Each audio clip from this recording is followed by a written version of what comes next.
ആവശ്യം.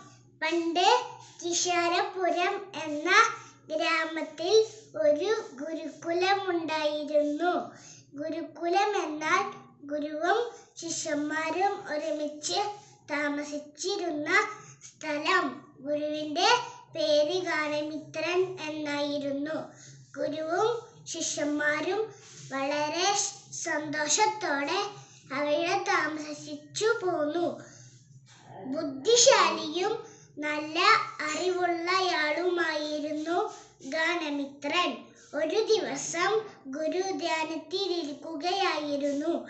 അപ്പോൾ ശിഷ്യന്മാർ ഓടി വന്നു ഗുരുവിനെ ഉണർത്തി. "ഗുരുവേ, ഗുരുവേ" എന്ന് ഗുരു ഉത്കണ്ഠയോടെ ചോദിച്ചു.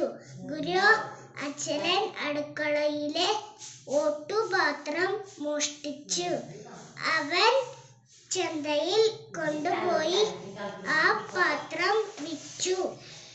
ശിഷ്യന്മാരുടെ കൂട്ടത്തിലുള്ള ഒരാളായിരുന്നു അചലൻ. ഗുരു ശാന്തമായി പറഞ്ഞു, "ഓ, ശരി ശരി, എല്ലാവരും പോയി ധ്യാനിക്കൂ. അചലനെയും കൂട്ടിക്കോളൂ."